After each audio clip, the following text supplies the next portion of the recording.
ছাদ বাগানে ছোট ছোট লাউ দিয়ে বানাবো আজ লাউয়ের পায়েস। আজকে আপনাদের সঙ্গে শেয়ার করব একটা ভিন্ন স্বাদের রেসিপি। আজকে বানাবো লাউয়ের পায়েস, আর এটাকে লাউ দুধও বলা হয়। তো দেখুন, এর উপকরণগুলো আমি রেডি করে রেখেছি। প্রথমে লাউটাকে আমি গ্রেটার দিয়ে গ্রেট করে রেখে দিয়েছি। আর লাউয়ের পায়েস বানানোর জন্য সঙ্গে লাগবে দুধ, এখানে রেখেছি গুড়, আর কিছু মিশ্রি রেখেছি, আর কাজু বাদাম কিশমিশ, আর দুটো এলাচ রয়েছে এর মধ্যে। তো প্রথমে আমি লাউটাকে ভালো করে হাত দিয়ে চটকে এর জলটাকে বার করে নেব। এরকম চিপে চিপে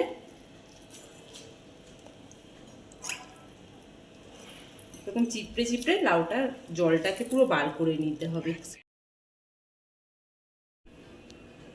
সমস্ত লাউটাকে আমি চিপড়ে নিয়ে এখানটাতে রেডি করে রেখেছি।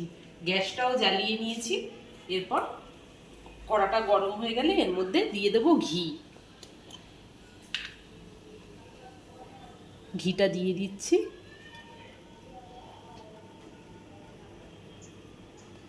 ঘিটা একটু গরম হয়ে গেলে এই লাউটা ভেজে নেব হালকা করে।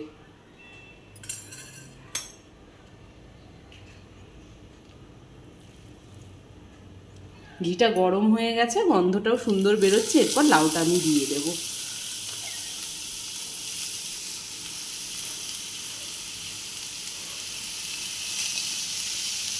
হালকা গ্যাসের ফ্লেমটা কমিয়ে নেব।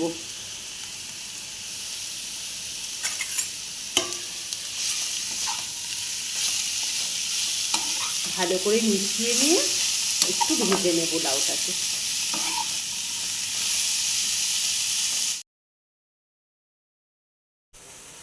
লাউটাকে প্রায় 3-4 মিনিট মতো ভালো করে ভেজে নিয়েছি গ্যাসের আঁচটা কমিয়ে। এবার অল্প অল্প করে দুধ দিয়ে দেবো এর মধ্যে।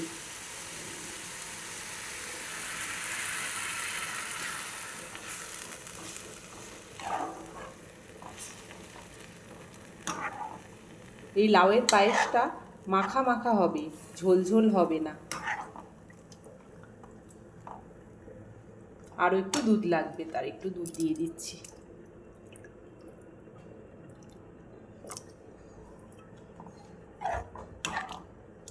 হয়ে গেছে দুধ দেওয়া। এবার একটু ঢাকা দিয়ে দেবো যাতে ভালো করে লাউটা সেদ্ধ হয়ে যায় দুধের মধ্যে।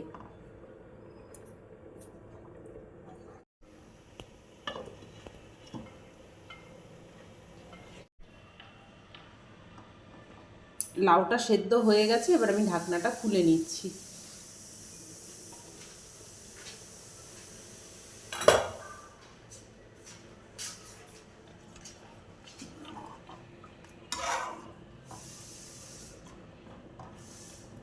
এবার মিষ্টিটা আমি দিয়ে দেবো এর মধ্যে। প্রথমে আমি কিছুটা মিছরি দিয়ে দিচ্ছি। আর গুড় দিয়ে যখনই কোনো কিছু বানাবেন তার আগে চিনি হোক, মিছরি হোক, বাতাসা হোক অল্প করে দিয়ে নেবেন, তাহলে দুধটা কেটে যায় না গুড় দিলে।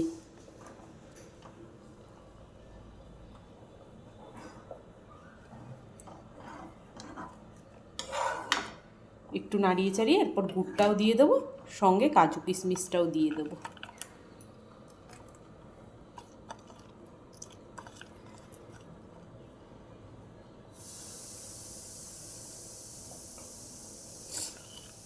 এবার আমি গুড়টা দিয়ে দেবো।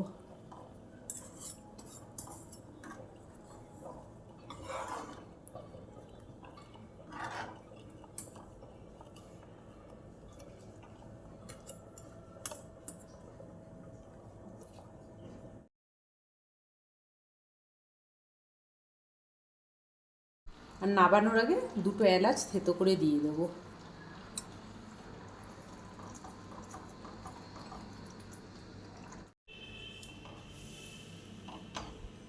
এবার লাউয়ের পায়েসটা আমি অন্য পাত্রের মধ্যে ঢেলে দিচ্ছি।